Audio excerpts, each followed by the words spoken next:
Sir Arthur, what have you chosen as your gift this evening? I've chosen 3 French hens. 3 French hens? Why is that? Well, I chose 3 French hens because 3 is about the ideal number. Certainly don't want to have more than that, and a single French hen on its own tends to be rather self-centred, a huge ego. What about 2 French hens? Well, they'd be twice as self-centred. You don't want that. And why French hens? I chose French hens because they're rather more sophisticated than the English hen, la poule anglaise, which is a rather dull creature. As Winston Churchill said, if the hen should ever leave the Tower of London, it really wouldn't matter very much. You certainly seem to know your hens, Sir Arthur. Oh, yes, I do. I spent a great deal of time with hens in the 70s working for the EHC.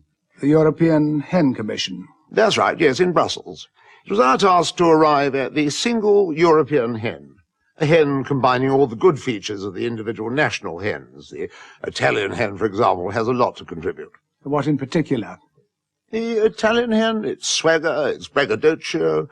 One wants to keep that strain of the Italian hen in the single European hen, but one can do without the exuberance, the unpleasant strutting, and, dare one say it, the cowardice. Cowardice? Yes, if a hen is unwilling to get into the oven, then how on earth are we going to eat it?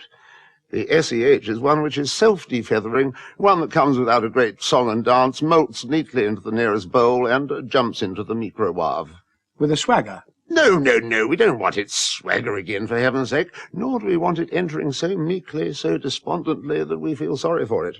What are your main memories of Brussels during the 1970s?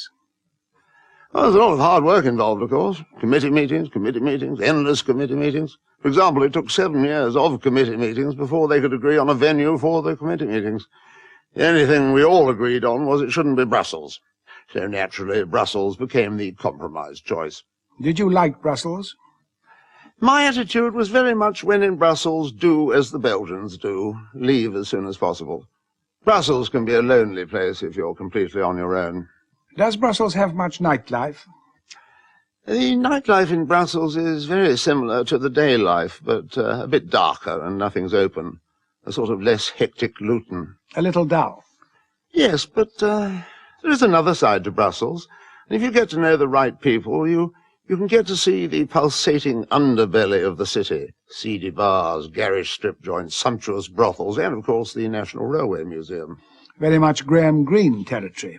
Very much, yes. A twilight world of drugs, prostitution, to which I was introduced by a Norwegian seed tycoon. Were you tempted by these secret delights?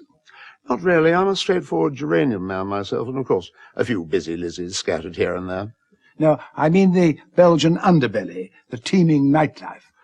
Oh, naturally, as a single man in a foreign country, I was subject to the normal temptations. And I'm ashamed to say that on 2 occasions, weakened. Those chocolates are irresistible. But most of all, I suppose I missed female companionship. Did you find it? Yes, I met the love of my life in Brussels. It's a Tuesday evening. The committee had just broken up in disarray. The French had walked out and the Germans had walked in, which, as you know, is a pretty fatal combination. And I was at a loose end, and it was after 9 o'clock, so there weren't any taxis, and I decided to walk home through the Swiss Quarter. The Swiss Quarter?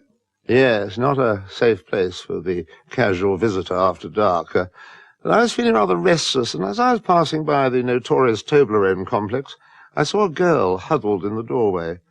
She seemed to be sobbing, and there was something about this frail little creature that drew me to her. And this was to be the love of your life? She was to become that as time went by. Her name was Rochelle. She'd come to Brussels in search of the bright lights, a simple farm girl from Ghent, a girl who felt trapped by the sheep and the chickens and wanted to find herself, and in so doing she found me. I just took her by the hand and led her wordlessly to my hotel. Love at first sight? Yes.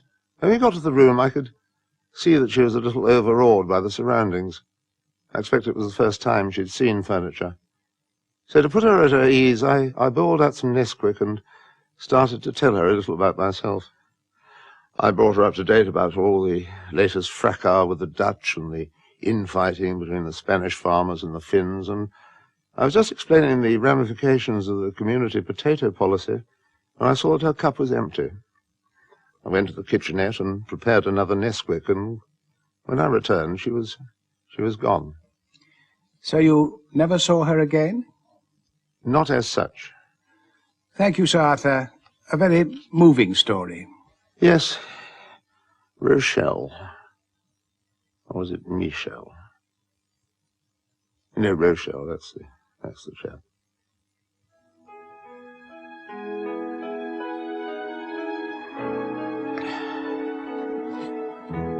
Brussels.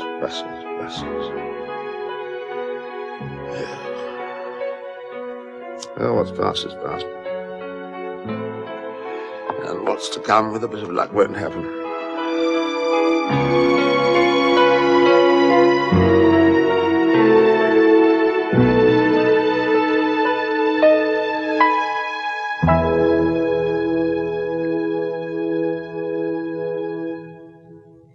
Calling birds are the next piece of life to fall into place tomorrow night at 9:45.